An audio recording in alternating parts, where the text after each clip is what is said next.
จืดแล้วทำไหม ขึ้นแล้วครับท่านยังไม่หมุนยังไม่หมุนสองคนวิ่งเข้าทางเข้าช่างทางไฟนั้นจะต้องถูกแล้วจะต้องวิ่งเข้ามาด้วย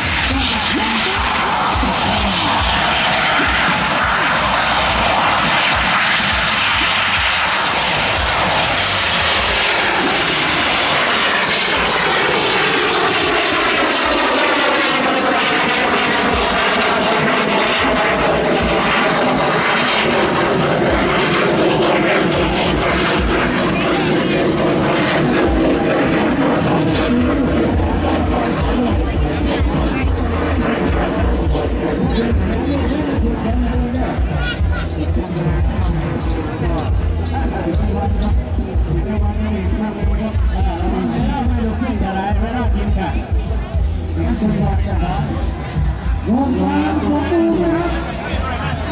รถมาสมบูรณ์ขอเสียงปรบมือด้วยครับเรียบร้อยอ่ะนี่แหละที่เราต้องการ